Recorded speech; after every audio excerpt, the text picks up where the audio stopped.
All right, what's up, everyone? Kevin Allen here from DFS Army, and this is your NFL Week 6 Draftkings and Fanduel Week in Review.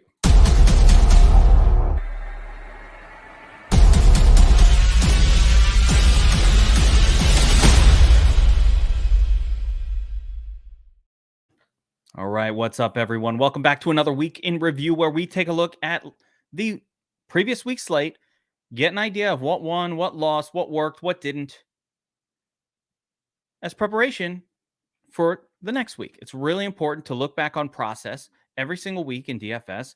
Accept where you did well, refine, and adjust as much as possible. So I'm really excited to get this one going because the first thing I got to talk about is this incredible 150K winner by Kevin Shiv 01, DFS Army subscriber, quote unquote, forever grateful. Kev, we're grateful for you too. It's not me. It's a different Kevin.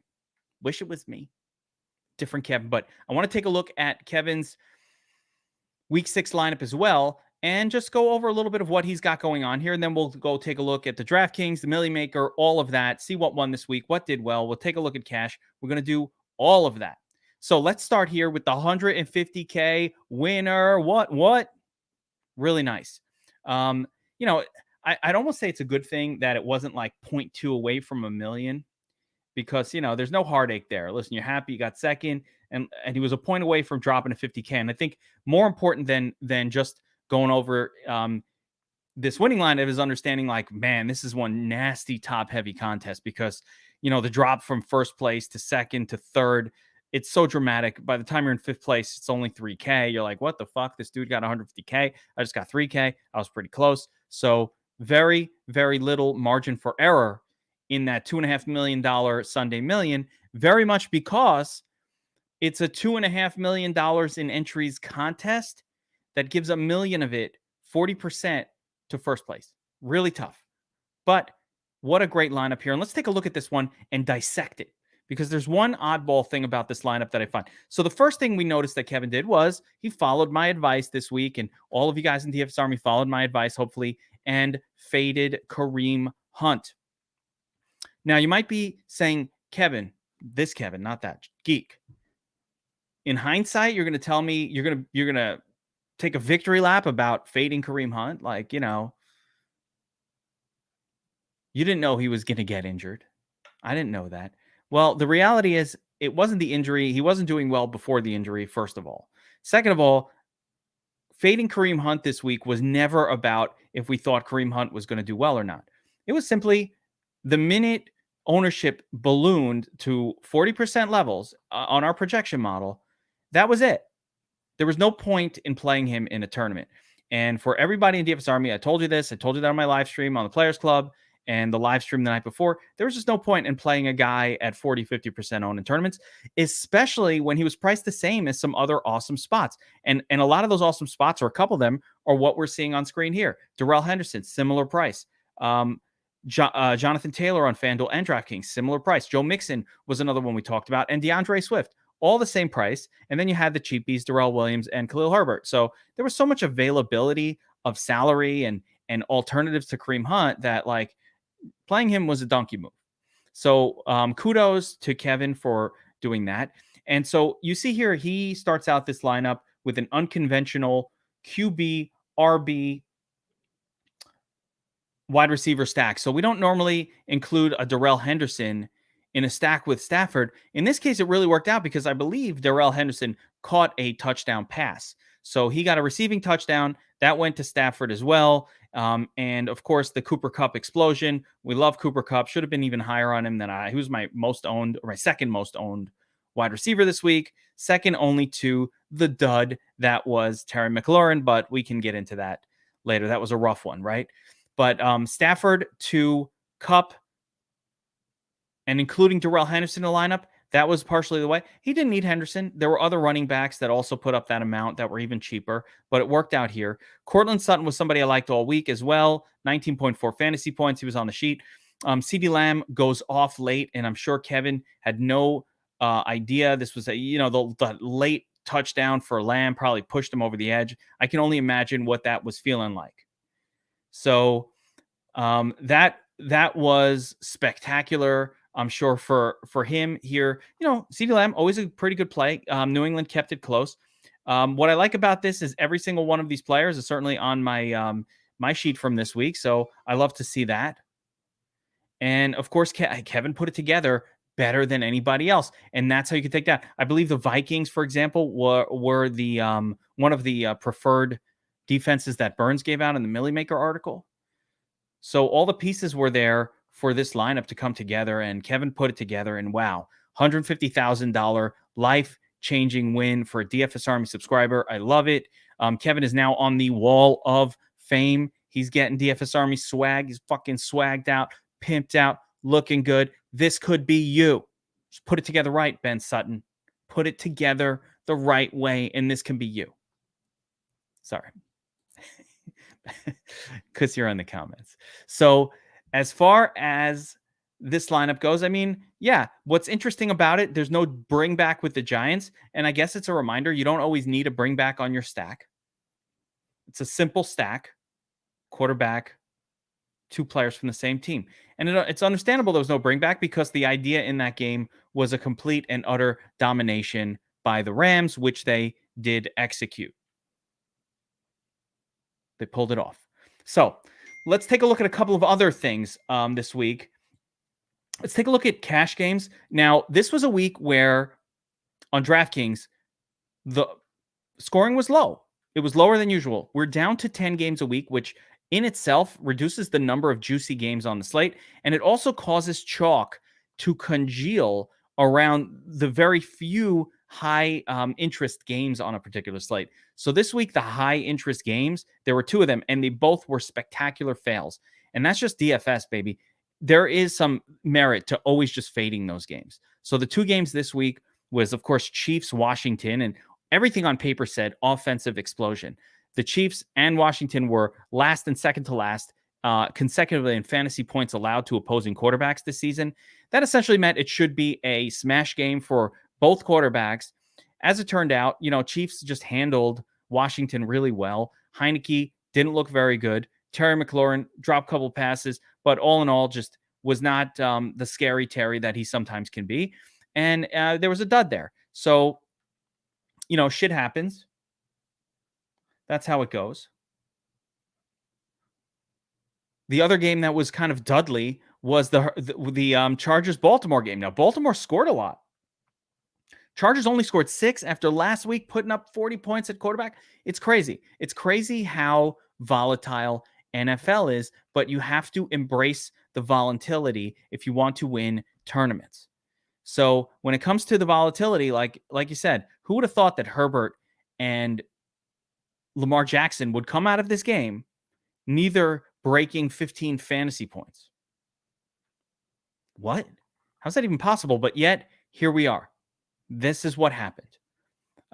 For the Chargers, it was a disaster. So anyway, one thing I did want to mention here, like this guy here who just skirted the cash line. This was the number. You needed 133.6.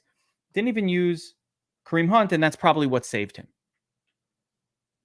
Herbert, 5% owned. Let's just take a look at who some of the owned quarterbacks were. The higher owned guys. Lamar Jackson, 13 points, 50% owned in cash. So Lamar Jackson was the guy that everybody used, that he was the safest. He didn't even break 15 fantasy points. Kareem Hunt, this guy cashed even with Hunt and Jackson because he played CeeDee Lamb. That was an easy one. If he played CeeDee Lamb at 1.8, but it's pretty crazy that he actually played that guy. Actually, in my mind, that's pretty wild. But let's take a look at the chalkboard and see who the chalkboard was telling us to play. And interestingly, look who shows up at number 3 overall, Matthew Stafford. So it was Lamar Jackson, Pat Mahomes, and Matt Stafford as the top 3 choices for your cash game this week. And you probably would have did pretty good if you chose Mahomes or Stafford. Didn't really work with Lamar Jackson. Now, at wide receiver, one of the things that I was really happy with on my content side was warning everybody off of Davante Adams this week. Davante Adams has a horrible history against the Bears. They're just a team that knows how to bottle him up. So they've done it for years, and that really worked out well. So if you stayed off of Adams here, it was either you made a choice between Cooper Kupp or Terry McLaurin, T. Higgins, right? As your, it was really Kupp or McLaurin as your pay up option. If you were off of Adams at 9K, I was just off of him anyway. So unfortunately for me, I chose McLaurin. I chose violence. It bit me in the ass. Fucking violence. But Cooper Kupp was right there, and he was the cash play. The guy, he was the correct play this week. And if you played him, you definitely cashed. But here he was right up here on the thing. But of course, he's surrounded by a bunch of duds. A lot of duds in chalk this week. A lot of chalk duds. If you look through this list, Adam, dud. McLaurin, dud. Higgins, dud. Hill didn't make value. Myers didn't make value.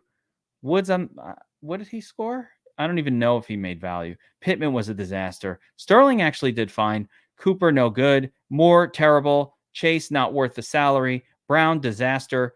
Here's Cortland Sutton was good. Lamb. So one interesting note is that a lot of the chalk failed, and that's why the scores this week were really low. So that's simple. So you needed to win the tournament, you needed CeeDee Lamb, you needed Cortland Sutton, you needed these guys who were a little bit further down the list.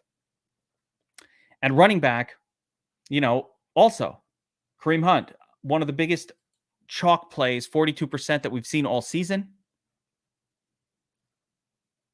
We all knew to fade Kareem Hunt. We said fade Kareem Hunt. We don't want to own 42% ownership in any tournament ever. That just doesn't lead to wins. Because even if, as I explained, yesterday or during the Players Club pod and all that, even if he does well, he's not really helping your team move up the standings. So what's the point of playing that? He's kicking ass. You're not even moving up because everybody else is playing him. So you can't play 42% owned chalk in tournaments. I don't care how good the spot is. More so because there were all these similarly priced other great plays or even cheaper guys. So of course, Mixon went off. Swift, great game. Darrell Williams went great. Jonathan Taylor, smash. Herbert, smash. There were a lot of smash. A lot of smashes. Ricky Seals-Jones, the top tight end, smash. Andrews did well. Kelsey didn't really make value, but did fine.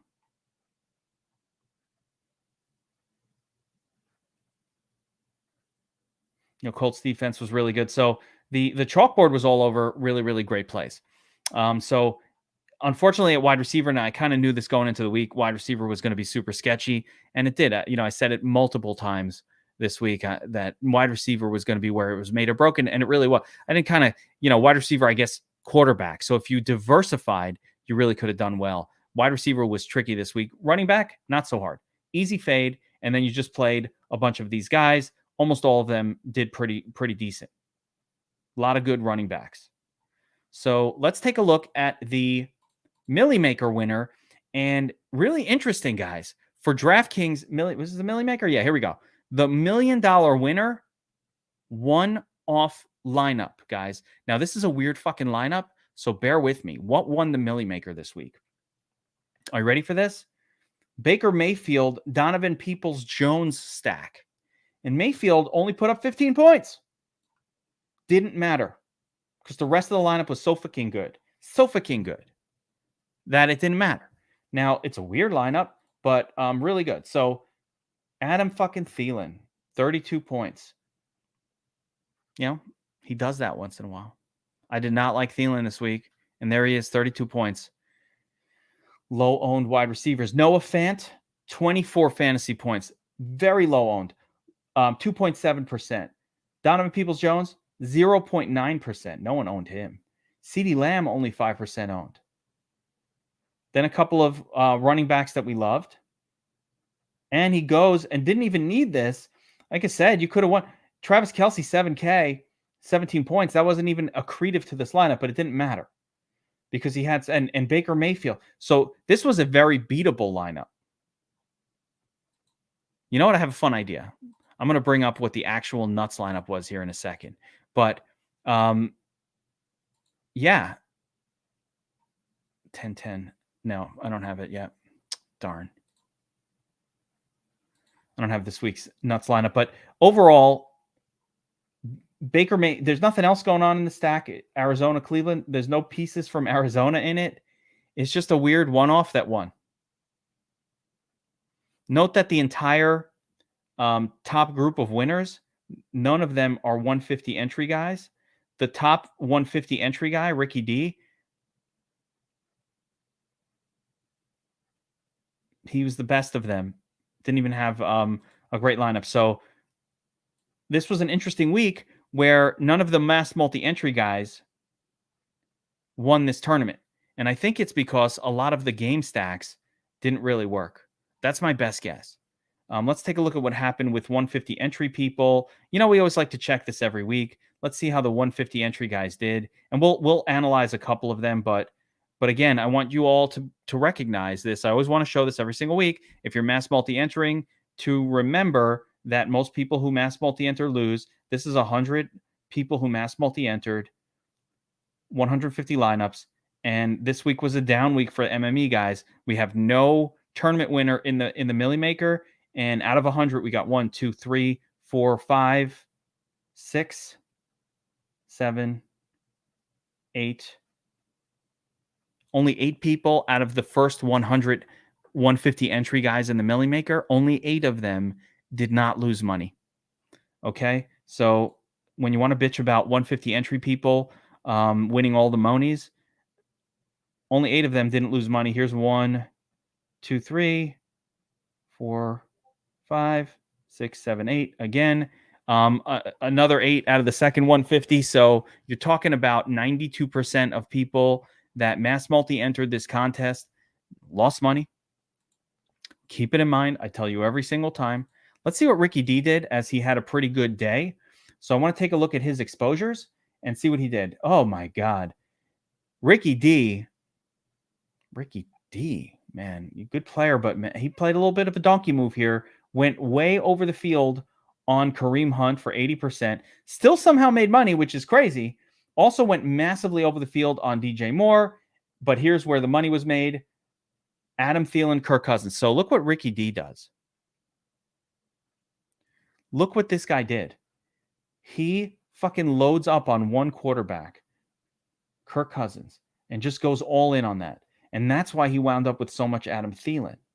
So he loved Kirk Cousins, went crazy on it, brought it back with more. So you could see he essentially built one giant stack. And there's Sam Darnold making up a lot of his other lineups. So Ricky D built his entire strategy this week. This is unique. Let's remind me next time. Let's always check Ricky D's shit, because I'm curious to see if he just always does this, where you just load up on one game, both sides of it. That's what he did. He said, fuck it. I'm just loading up on this Panthers-Vikings game. If I'm right, I'm going to make some money.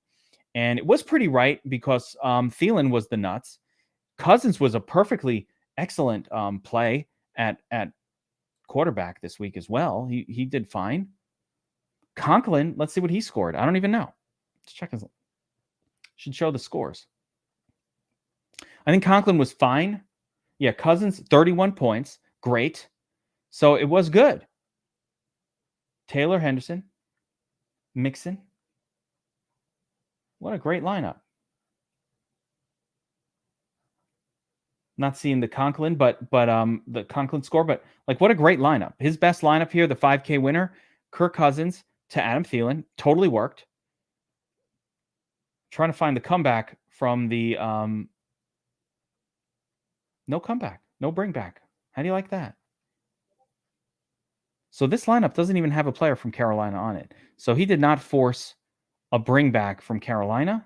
It looks like he just played a lot of the Carolina players, so the bringbacks naturally happened. But if you look at a lot of these, he definitely is not absolutely forcing a game stack. A couple different team stacks going on in this lineup. That'll always happen. This one does have a game stack, but it's not that game. It's Rams, Giants. So let's just take a look at this top lineup here. So he's got Cousins, Thielen, Osborne, triple stack with Cousins. Thielen, Osborne, Cousins, triple stack. Then he's got a separate game stack, Henderson, Sterling, Shepard. Then he stacked Colts defense with Jonathan Taylor, KC Washington. So there we go. It's a very highly correlated lineup. Let me see if they're all that way. So let's look at lineup number 2. I just want to see if that's being forced. So next one, he's got Cousins, Thielen, Osborne again. Of course, that's going to show up a lot. This one has a bring back with Robbie Anderson. So could be a mistake, maybe not. In this case, more Jonathan Taylor, Chuba Hubbard. Oh, and it also Chuba Hubbard. So double bring back Chuba Hubbard. That didn't work. And then Baltimore defense. See how good this lineup did, even with a bunch of duds in it. That's what happens on a bad week. That's what happens on a low-scoring week. Like a lineup even does pretty good, even with a bunch of duds in it. So that's something to keep in mind for diversification of your lineup purposes. Let's just look at a couple more. And I want to look at a few more players here and what their exposures were using this tool. But overall, yeah, there's another Kirk Cousins. This one has Thielen and Osborne again. Thielen and Conklin. There you go. So he definitely was stacking 2 with Cousins.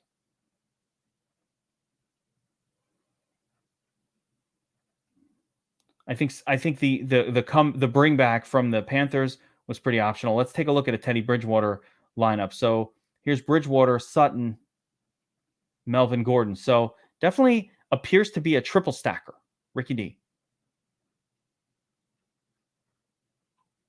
Another one, another triple stack. I want to just keep going through. I want to decipher Stafford, Jefferson, Cup. Yeah, so he's definitely triple stacking, but not necessarily game stacking. Stafford, Cup, Jefferson, Sterling. It's a game stack. Cousins. Yeah, most of them are game stacks as I'm looking. Cousins, Hubbard, Moore, Conklin, Osborne. Really interesting. Let's keep it in mind. I'm curious if this guy does this every single week. That's fascinating for me. Fascinating. Who else do we want to take a look at? We're on page 1. Okay. Let's take a look at one more.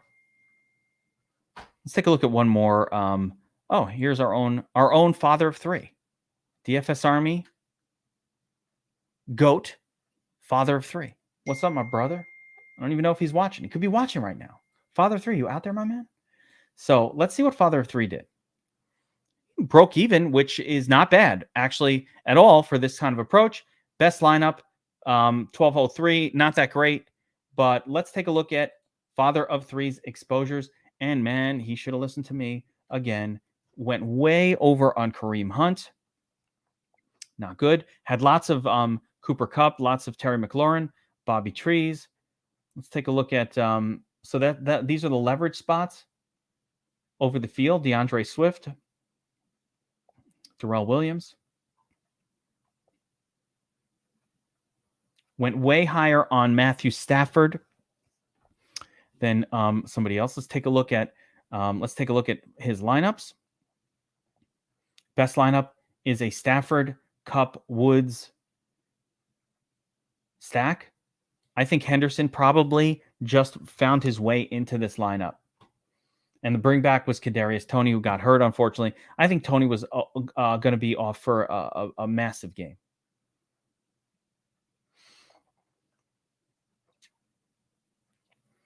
Yeah, the double stack with Matthew Stafford didn't work unless you allowed.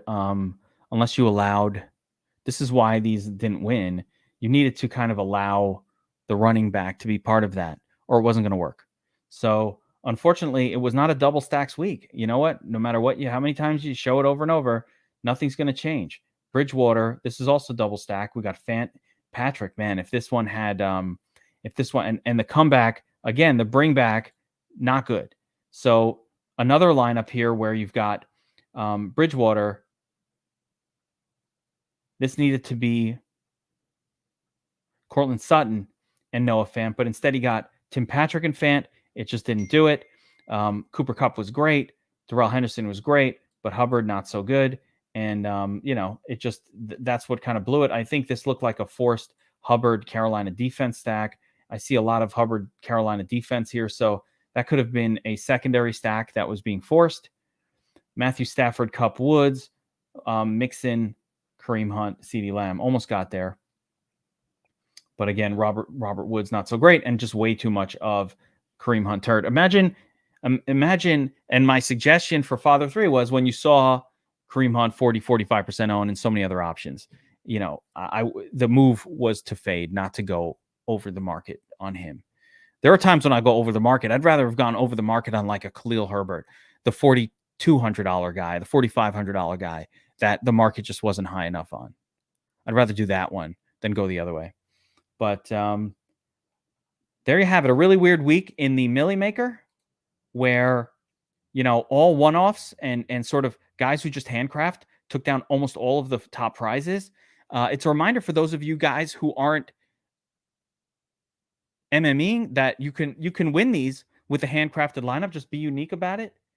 Let's take a look at the ownerships, though. Let me go back to the winner. And if you're going to do this, again, as gross as it sometimes might feel, you got to stay off the ownership. You got to stay off the high-owned guys if you're going to win.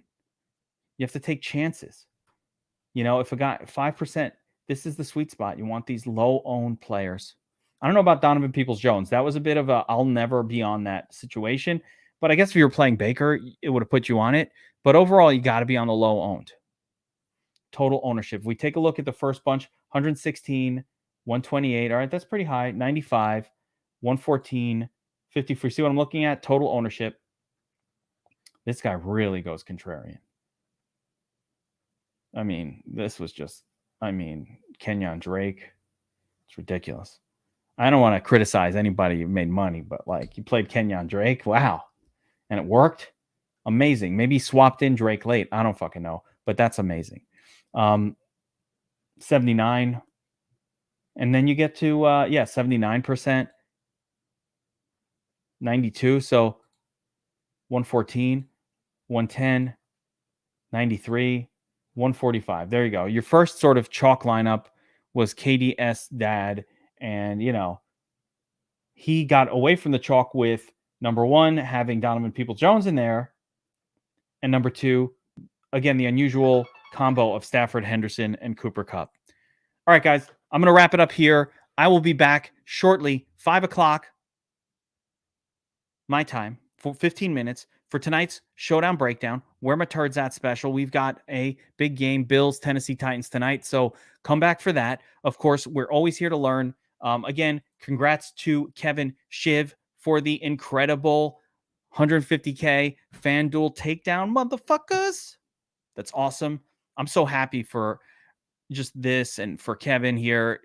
It's a life changer. And I can only imagine how he was feeling when CeeDee Lamb, scored late in that Cowboys game. It must have been like a mind-blowing thing. And the way that the Denver game blew up with Courtland Sutton, it was just really, really awesome stuff to see. So congrats on this incredible win. And I will be back here in 15 minutes or so with the GOATs, Bobby Wow, DFS Up North, to break down tonight's game. And of course, schedule going forward. Tomorrow we'll do our FanDuel and DraftKings first look lineup. So be there for that. Wednesday night is the Wise Guys, the betting show with myself, Geek, and Anthony Cuz Gargano. And then Saturday, back with the game plan where we break down the week's DFS slates on Thursday. So lots of DFS action going ahead this week. If you're not signed up at DFS Army already, I don't know what you're waiting for. 150K winner. You want to get these tools. NBA starts tomorrow. Get signed up at DFS Army. And I will be back shortly to break down the Showdown Breakdown. Later, everyone.